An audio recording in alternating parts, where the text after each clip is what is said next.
GQ et Chopard lancent l'empreinte de la Palme d'Or, une série de podcasts réalisés par Alexis Veller. Que se passe-t-il vraiment dans la tête des cinéastes lorsqu'ils attendent le verdict? Et à quoi ressemble l'après-Palme d'Or? 6 lauréats se confient comme rarement sur leur expérience intime. Dans cet épisode, la palme miraculeuse de Steven Soderbergh. La Palme d'Or. Palme d'Or goes to Palme d'Or du Festival international. La Palme d'Or 90. La Palme d'Or. La Palme d'Or a été attribuée. J'étais tellement jeune, et c'était inattendu. Je n'avais pas conscience de ce que cela voulait dire vraiment. Cela veut dire beaucoup plus aujourd'hui, parce qu'à l'époque, je ne savais pas quoi en faire.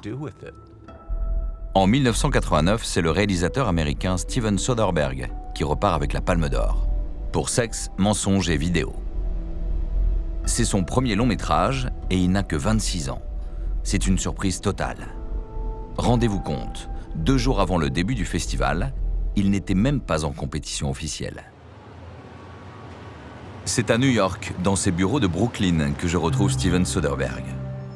Il m'accueille dans une des nombreuses salles de montage, là où finalement il se sent peut-être le plus à l'aise.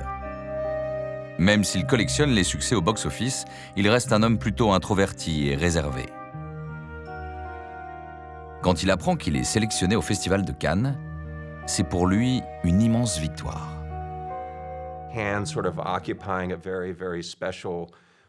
occupe une place vraiment très spéciale parce que la France, c'est le berceau du cinéma. Cannes possède donc une aura unique. Son film est sélectionné, certes, mais au départ, il n'est pas en course pour la Palme d'Or. Il est dans une autre catégorie. Les planètes ont dû s'aligner pour qu'on se retrouve en compétition. On était au départ dans la catégorie « Un certain regard ». Le film de Dennis Hopper a été retiré de la compétition. Et très peu de temps avant le début du festival, ils nous ont sélectionnés et mis en compétition. Pour sa première participation à un festival, en dehors des États-Unis, et pas des moindres, difficile de rêver mieux pour Steven Soderbergh. À 26 ans et pour son premier long métrage, il est directement jeté dans le grand bain. Il y avait de très grands noms en lice pour la compétition. Alors pour moi, faire partie de ce club, c'était déjà quelque chose d'immense. Sexe, mensonges et vidéo est projeté au tout début du festival. La projection se passe bien. Steven Soderbergh se plie avec plaisir aux nombreuses interviews. Puis après 2 journées cannoises, il rentre chez lui à Los Angeles. Du travail l'y attend, il doit encore peaufiner le mixage de son film. J'étais très content de ce qu'on avait vécu là-bas. J'ai rencontré Spike Lee, Jim Jarmusch. Il y avait une très bonne ambiance. Et je pensais que mon expérience cannoise était terminée.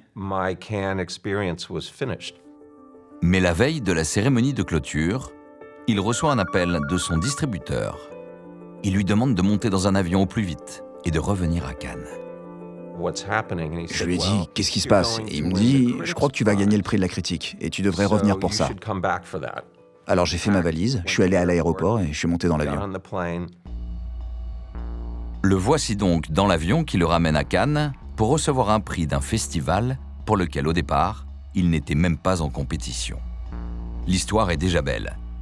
Elle réserve encore beaucoup de surprises. À l'époque, la cérémonie de clôture a lieu le mardi soir et elle est même diffusée en direct à la télévision. Son présentateur, Michel Drucker. Arrivé en temps et en heure, Steven Soderbergh a pris place dans la grande salle du Palais. De toute l'équipe du film, il est le seul à être présent. Alors quand son acteur, James Spader, remporte le prix d'interprétation, c'est lui qui monte sur scène. Après avoir reçu le prix de James, je me tenais sur le côté, en coulisses, et je regardais la fin de la cérémonie. Soderbergh, un peu déçu, pense à cet instant qu'il n'y aura plus d'autres prix pour son film. Quelqu'un est arrivé, m'a attrapé par le bras et m'a dit « On doit vous reconduire à votre place immédiatement ». J'ai trouvé ça étrange. Et très vite, ils m'ont ramené dans l'auditorium à mon siège. Et le producteur de Jim Jarmusch m'a regardé et m'a demandé pourquoi j'étais revenu. J'ai dit, je sais pas, il se passe quelque chose. À peine est-il assis que Wim Wenders, le président du jury, est déjà en train de faire son discours pour dévoiler la future Palme d'Or. Un long speech sur l'avenir du cinéma. Le réalisateur allemand joue avec le suspense, puis quand il annonce le nom du vainqueur de la Palme d'Or, Steven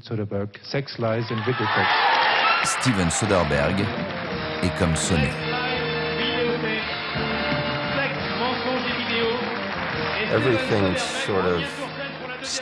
Tout s'arrête en quelque sorte, pendant une minute. Vos sens et votre audition sont modifiés. Votre perception physique change.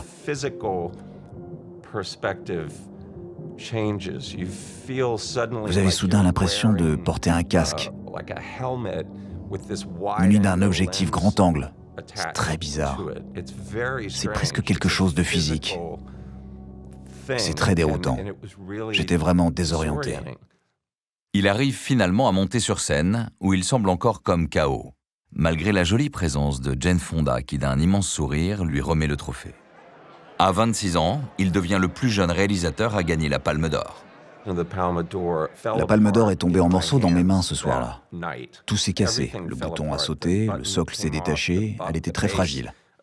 Comme vous pouvez l'imaginer, j'ai vu une sorte de symbole dans le fait de recevoir ce prix et de le voir se désagréger devant moi. Depuis, Steven Soderbergh a réussi à la remettre en état. Et aujourd'hui, il la garde en lieu sûr. Elle est rangée quelque part où personne ne peut la toucher. Parce que si on la touche, elle tombe en morceaux. Elle est ici, à New York, dans un placard. Je l'ai mis dans une sorte de boîte de protection avec des trucs autour pour qu'elle soit bien maintenue. Et je ne l'ai pas regardée depuis longtemps. Steven Soderbergh n'est pas du genre à regarder trop souvent dans le rétroviseur du passé. Jusqu'à cette conversation, il ne s'était jamais autant replongé dans ses souvenirs marquants de Cannes 89. Il va être rattrapé par l'émotion.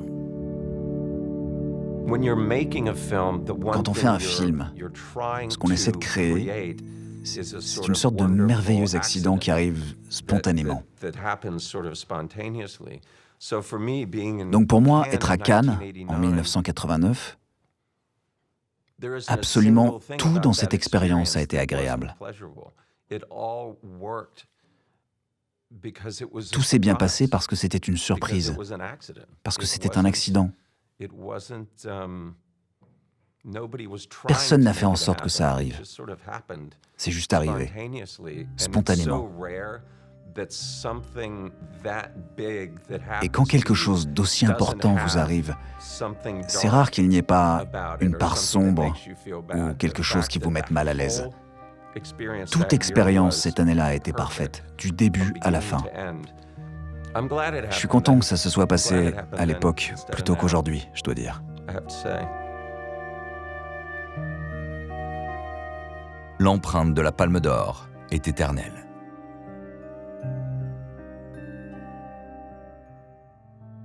L'empreinte de la Palme d'Or, une série de podcasts d'Alexis Veller, à retrouver sur GQ.fr et les plateformes de streaming.